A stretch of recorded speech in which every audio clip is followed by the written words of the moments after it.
Insurance డబ్బుల కోసం ప్రియుడితో plan చేసి భర్తను లేపేసింది ఒక భార్య. మంచిర్యాల జిల్లా హాజీపూర్లో ఈ ఘటన చోటు చేసుకుంది. ఇన్సూరెన్స్ డబ్బుల కోసం భర్తను బలి చేసింది. 3 కోట్ల ఇన్సూరెన్స్ డబ్బులు వస్తాయని చెప్పి భార్య భారతి ప్రియుడితో కలిసి భర్తను అత్యంత దారుణంగా ప్రాణాలు తీసింది. ఏడాదికి ముందే భర్త పేరిట ఒక లైఫ్ ఇన్సూరెన్స్ పాలసీ తీసుకుంది భారతి.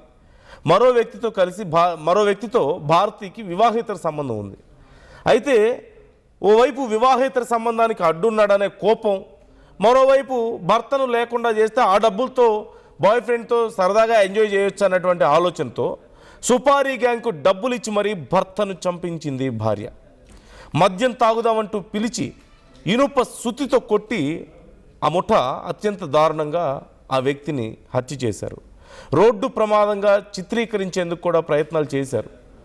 మృతదేహాన్ని రోడ్డు పక్కన పడేశారు ఆ నిందితులు. మొదట యాక్సిడెంట్ కేసుగానే పోలీసులు కేసు నమోదు చేశారు. అయితే ఎన్నో అనుమానాలు పోలీసులకు సైతం వచ్చాయి. ఈ విషయం గురించి నెమ్మదిగా ఆరా తీస్తే అసలు విషయం బయటపడింది. భారతి తన ప్రియుడు సురేందర్తో పాటు మరొక ఇద్దరిని ఇప్పటికే అరెస్ట్ చేసి మరింత విచారణ చేస్తున్నట్లుగా తెలుస్తోంది. భర్తకు సంవత్సరం క్రితమే ఇన్సూరెన్స్ చేయించింది. ₹1 కోటి డబ్బులు వస్తాయి. మరోవైపు తన ప్రియుడితో ఎంజాయ్ చేయడానికి కూడా భర్త అడ్డుగా ఉన్నాడని చెప్పేసి సుపారీ గ్యాంగ్కు డబ్బులు ఇచ్చి మరీ ఇంత దారుణానికి ఒడిగట్టింది కట్టుకున్న భార్య. రవినాయక్ జాయిన్ అవుతున్నారు మనతో. మరిన్ని డీటెయిల్స్ తెలుసుకుందాం. రవినాయక్, డీటెయిల్స్ ఇంకా ఎలా ఉన్నాయి ఈ కేసుకు సంబంధించి? పోలీసులకు ఎక్కడ అనుమానం వచ్చింది? ఇది ఖచ్చితంగా ప్రీ ప్లాన్డ్ అని ఎలా అనుమానం వచ్చింది? ఎలా అసలు విషయాన్ని తెలుసుకోగలిగారు? అండ్ డీటెయిల్స్ ఎలా ఉన్నాయి భార్య తన ప్రియుడికి సంబంధించి?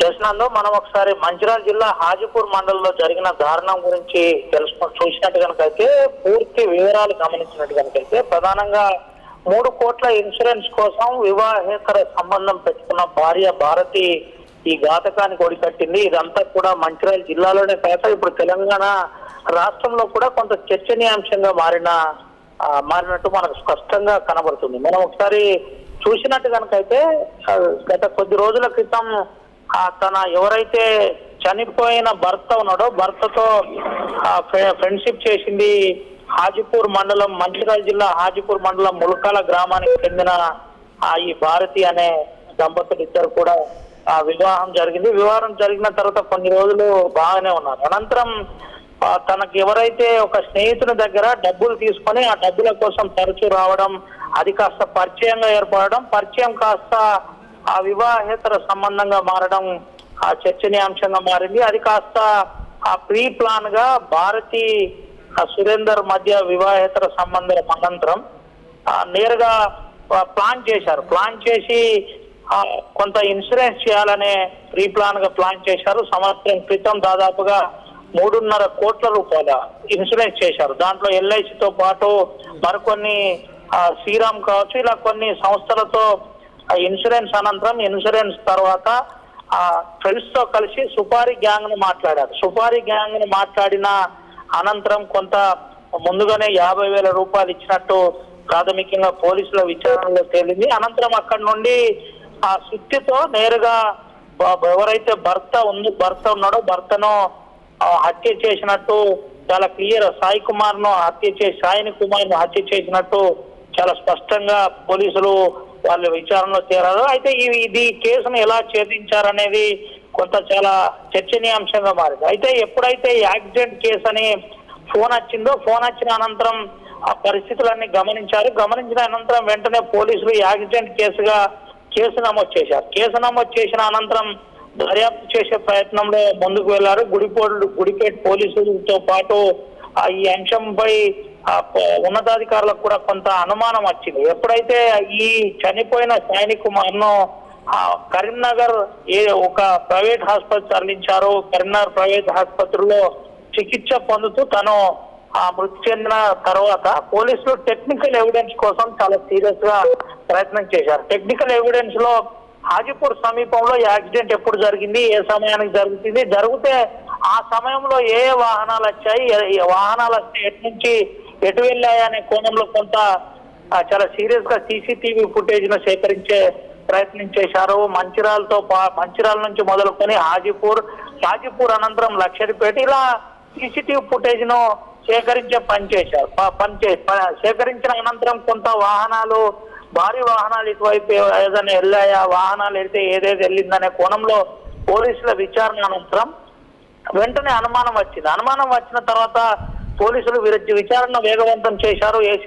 ఏసీపీ ప్రకాష్ ఆధ్వర్యంలో ఒక ప్రత్యేక బృందాన్ని పోలీసులు దర్యాప్తు నియమించారు. అనంతరం ప్రకాష్ టెక్నికల్ ఎవిడెన్స్ అంటే ఫోన్ కాల్స్, భార్యతో ఎవరెవరు ఫోన్ చేశారు, ఎప్పుడు భారతి ఎవరెవరికి ఆమె ఫోన్ ద్వారా మాట్లాడింది అనే కోణంలో కొంత చాలా సీరియస్ గా ఆధారాలు సేకరించే ప్రయత్నం చేశారు. సేకరించిన అనంతరం చాలా క్లియర్ గా విచారణ కొనసాగింది. విచారణలో క్లియర్ గా భార్య భారతి అక్రమ సంబంధం ఉండడం వలనే భర్త అడ్డస్తారు, సాయిని కుమార్ అడ్డస్తారనే కోణంలో తనను ఎలాగైనా అంతం చేయాలి అనే పకడ్బందీ ప్రణాళిక రూపొందించుకొని సుపారీ గ్యాంగ్ ను మాట్లాడి ఆ సుపారీ గ్యాంగ్ తో పార్టీ అని పిలిచి పార్టీలో బలమైన ఇనుప సుత్తతో బలంగా కొట్టడం వల్ల అక్కడికక్కడే చనిపోయాడు. చనిపోయిన అనంతరం తనను ప్రమాదంగా చిత్రీకరించే ప్రయత్నం చేశారు. మృతదేహాన్ని రోడ్డుపై పడేశారు. అనంతరం యాక్సిడెంట్ కేసు నమోదు చేసుకున్న అనంతరం దర్యాప్తు ముమ్మరంగా కొనసాగింది. భారతి ప్రియుడు సురేందర్ తో పాటు మరో ఇద్దరిని పోలీసులు అరెస్ట్ చేశారు. మరొకరు ఫరారీలో ఉన్నట్టు ప్రాథమికంగా పోలీసులు చెబుతున్నారు. అయితే ఇప్పుడు ఈ అంశం కాస్త సంచలనంగా మారింది. అసలు ఈ మానవీయ విలువలు ఇంత క్షీణించిపోతాయా, అసలు ఏం జరుగుతుంది అనే కోణంలో కూడా డీసీపీ మీడియా సమావేశంలో చెప్పినట్టు చాలా స్పష్టంగా కనబడింది. భారతితో పాటు ప్రియుణ్ణి జైలుకు పంపడం, ప్రియునితో పాటు మరో ఇద్దరు ఎవరైతే సుపారీ గ్యాంగ్ నో ఇప్పటికే రిమైండ్ పంపించిన పరిస్థితి కనబడింది. ఏది ఏమైనప్పటికీ ఈ అంశం మంచిర్యాల జిల్లాలో చర్చనీయాంశంగా మారింది. నందు right thank you Ravinayak, thanks for the details. మొత్తం మీద ఈ ఘటన ఇప్పుడు సంచలనంగా మారింది. ఇన్సూరెన్స్ డబ్బుల కోసం భర్తను ప్రియుడితో కలిసి హత్య చేయించిన ఈ భార్య ఉదంతం చర్చనీయాంశంగా మారడాన్ని మనం చూస్తున్నాం. ఈ అంశానికి సంబంధించి ఇప్పటికే పోలీసులు కూడా కొంత సమాచారాన్ని మనకి చెప్పే ప్రయత్నం చేశారు. ఒకసారి ఆ డీటెయిల్స్ చూద్దాం.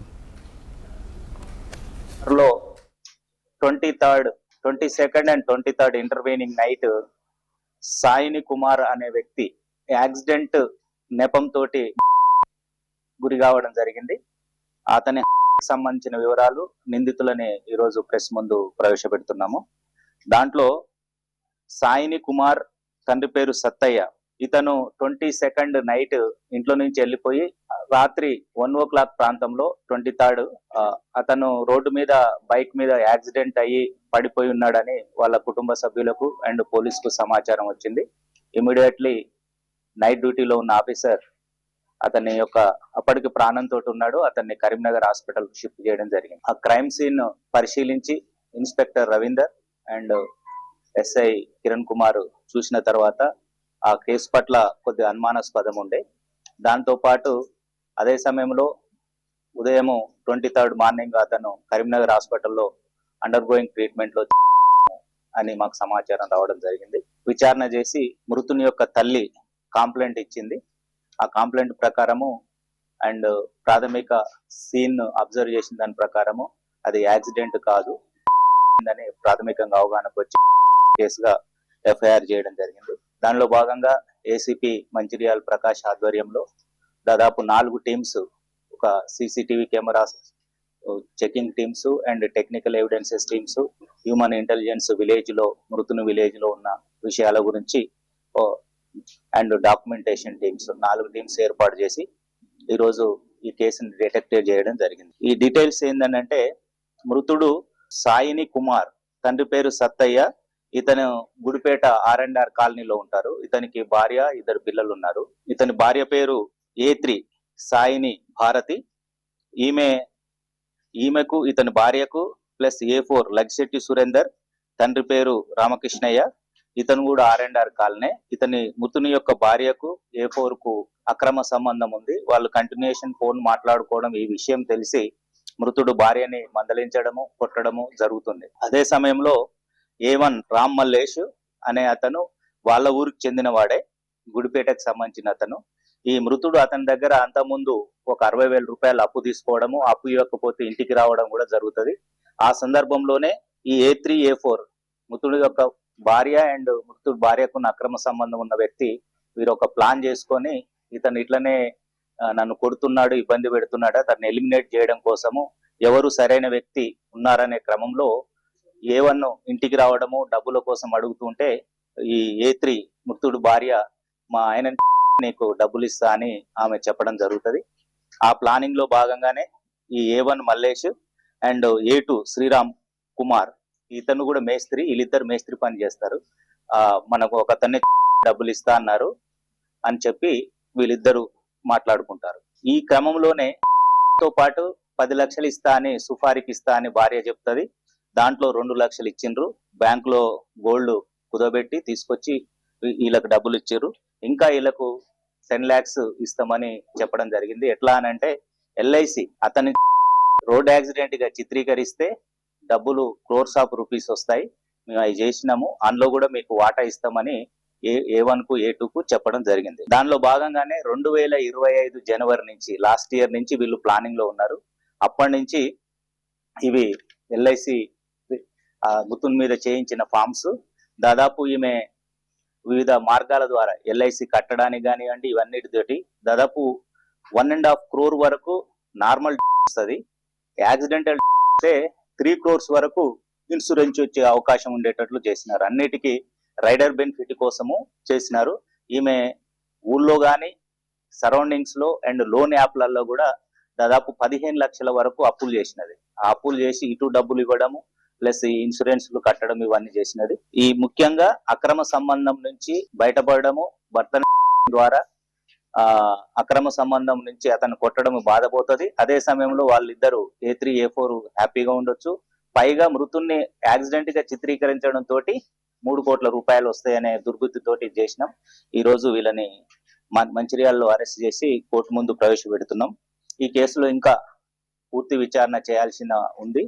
మెయిన్ ఈ ఇన్సూరెన్స్ కు సంబంధించి 2025 జనవరి నుంచి అండ్ జూలైలో చేసినారు, ఆగస్ట్ లో కూడా చేసినారు. ఏజెన్సీ కూడా మృతుడికి సంబంధించి సిగ్నేచర్ ఉందా లేదా అని కూడా డాక్యుమెంట్స్ చూస్తున్నాము. ఆ డబ్బులు ఎవరి అకౌంట్లలో వచ్చినాయి అంటే మృతుడి అకౌంట్ నుంచి ట్రాన్స్ఫర్ అయినాయా లేకపోతే A4, A3 భార్య అకౌంట్ నుంచా, A4 అకౌంట్ నుంచా అనేది కూడా వెరిఫై చేస్తున్నాం. ఎందుకంటే ఒక వ్యక్తి మీద ఇన్ని ఇన్సూరెన్స్లు చేస్తూ ఉన్నప్పుడు ఒక ఏజెంట్ దగ్గర 3 ఇన్సూరెన్స్లు చేసినారు. హస్బెండ్ ఏమో తాగుబోతు అతను, కానీ ఇన్ని రకాలుగా చేసినారు. ఈ విషయంలో కూడా మేము ఎంక్వైరీ స్టార్ట్ చేస్తున్నాము. ఈ రోజు